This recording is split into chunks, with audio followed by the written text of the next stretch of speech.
Hey everyone, it's Ace. Welcome back to another video. Here we are with the top 5 anime defeats. For this video, we're just talking about times in anime where main characters or their allies have been defeated by either the main series villain or by smaller, lesser known villains, as we're going to be talking about a lot of major plot points, spoilers ahead, so let's begin, shall we? At number 5, we have Crocodile from One Piece. That was the main antagonist from the Alabasta arc and one of the most longest run villains at the time of the franchise. When he and Luffy first stepped out to battle in round 1, Luffy was completely outmatched, as he had never faced against a Logia type user before in the franchise, so he had no way of countering Crocodile since he had no idea of his weakness at this point, so none of his attacks were able to really do any long-lasting damage. The other factor being that since Crocodile has a sand devil fruit, fighting him in the desert was a horrible idea for Luffy, as he was completely outpowered and outmatched, with no real strategy other than just hit, which is mostly Luffy's weakness, not coming up with plans. But seeing as Crocodile didn't really have any more time to waste holding back, he creates a giant sandstorm and impales Luffy in the chest. What makes this fight so significant is this is one of the first losses that Luffy ever faced in the franchise. Sure, he would eventually beat Crocodile later, but Crocodile was the first person to ever hand Luffy his first defeat. It's one of the most iconic fights in the franchise, and for one, I feel it accentuates just how terrifying Crocodile truly was at this time. 4, we have Vegeta versus Perfect Cell Dragon Ball Z.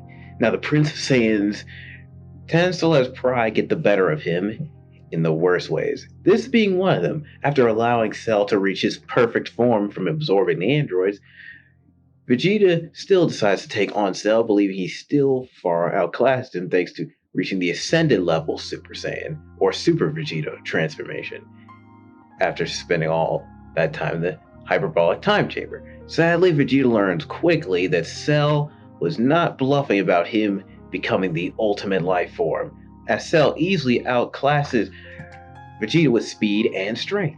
Even after Vegeta goads Cell into taking on the full brunt of his new move, the Final Flash, one of the most epic moves in the show at this point, by the way, Cell just easily brushes it off as he quickly regenerates his lost arm thanks to having Piccolo's cells. And seeing as Vegeta has exhausted really every trick he had left in his arsenal, Cell just promptly wipes the floor with Vegeta, knocking him out. And once again, Vegeta has been dethroned from his power high and learned that you should really stop listening to your enemies talking about letting them gain more power than you just to test your strength. Saiyans. They never learn. Number 3, we have Grimjao versus Ichigo in Bleach. Cutting past all the filler, we cut to the Arrancar arc. When Grimjao led his group of Arrancars into the living world, he challenged the Soul Reapers. Ichigo was tasked with fighting Grimjao. However, unlike the rest of the Arrancars that arrived, Grimjao was one of a spot of the elite Arrancars Aizen created. Ichigo was sadly outclassed, even with his best strength, speed, Bankai, and even using the Black Getsuga Tensho. He was swiftly beaten into the dirt by Grimjao. If it wasn't for the fact that Tosen arrived to punish Grimjao and bring him back to Hueco Mundo, Ichigo and Rukia would have easily been killed. And while Grimjao escapes, he makes it perfectly clear that if he had released his full power, his Resurrection form, Ichigo wouldn't have stood a chance. And it leaves Ichigo on the haunting note of if their fight had continued, he wouldn't have even survived. Number 2, we have Paul versus Cynthia in Pokemon Diamond and Pearl. For those who remember, Paul is a very rough trainer, only wanted the best results from his team, or he would just let them go and not even care. So it was such a nice welcome of catharsis to see him challenge Cynthia, the champion of the Sinnoh region, and get demolished. All 4 of his Pokemon were easily swept aside. Chimchar, Murkrow, Weavile, even Torterra were easily struck down by Garchomp, who didn't even break a sweat from the attacks it threw at it.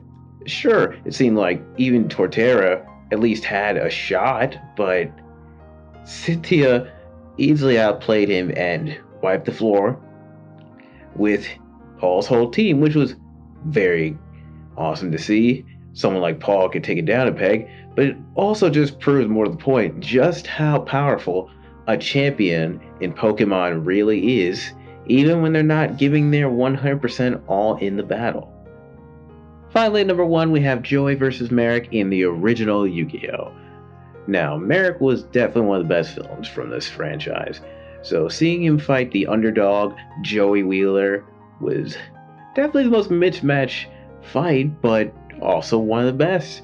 Joey had grown so much as a duelist since his time at Duelist Kingdom, so he pulled out all the tricks he learned over the course of this season, as well as every card he had earned in the season to throw Merrick off his game and take him down for what he did with, mentally torturing Mai during their duel prior. And Merrick, at first toying with Joey, made his mission to take him down just in the same way he did with Mai. However, Joey would not give in, even after taking the full brunt of the Winged Dragon of Raw's attack. He somehow still managed to hold on with sheer willpower alone. And all he had to do was play one card and attack Merrick directly, and he would win the duel. However, he passed out from his injuries and was called the loser of the duel because he could not take his turn. And what's number 1? Simply just because of Joey could have actually won, and the fact that they robbed him was one of the most saddest defeats in anime itself. And that's our list. Hopefully you enjoyed the video. If you have your own suggestion what you thought was the worst anime defeat, put them down in the comments below. I'd love to hear what you have to say. And if you'd like to check some of our other content, you can check the playlist for our lovely VODs, or see us live at twitch.tv/AceScorcher, where we have all of our live streams Monday through Wednesday. Until the next video, I've been Ace. You guys have a great day. I'll see you next time. Bye.